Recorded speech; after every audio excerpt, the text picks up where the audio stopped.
இங்க நம்ம யாரும் பண்றது உண்மையான காதல் இல்லைன்னு சொன்னா இங்க எத்தனை பேரால ஏத்துக்க முடியும்? வின்லன் சாகால இந்த மனுஷனோட பேச்சு என்னோட காதல் பத்தின மொத்த கண்ணோட்டத்தையுமே மாத்திடுச்சு.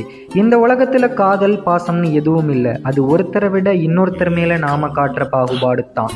ஒரு தாய் அவங்க குழந்தைகள் மேல வச்சிருக்கிறது தான் உண்மையான காதல்னா ஏன் மற்ற குழந்தைகள் மேல அதே காதல் வரல? அப்போ அது அவங்க குழந்தைகள் மேல இருக்கிற காதலா இல்ல மற்ற குழந்தைகள் மேல காட்டுற பாகுபாடா? ஒரு அரசன் தன் மக்கள் மீது காட்டுறது தான் உண்மையான காதல்னா ஏன் போர்ன்ற பேர்ல மற்ற மக்களை கொள்ளணும்? ஏன்னா பாசம் காதல்னா எல்லா உயிரினத்து மேலையும் சமமாக காட்டுறது தானே.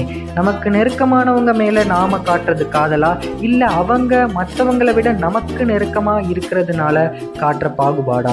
ஒரு மனுஷனோட சுயநலமற்ற காதல் வெளிப்பட ஒரே வழி மரணம் தான். அப்போதான் அவனுக்கு எந்த சுயநலமும் தனிப்பட்ட ஆசையும் இருக்காது.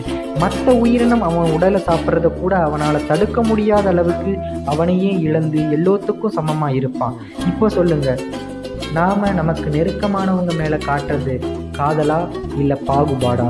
உண்மையான காதல்னா என்ன?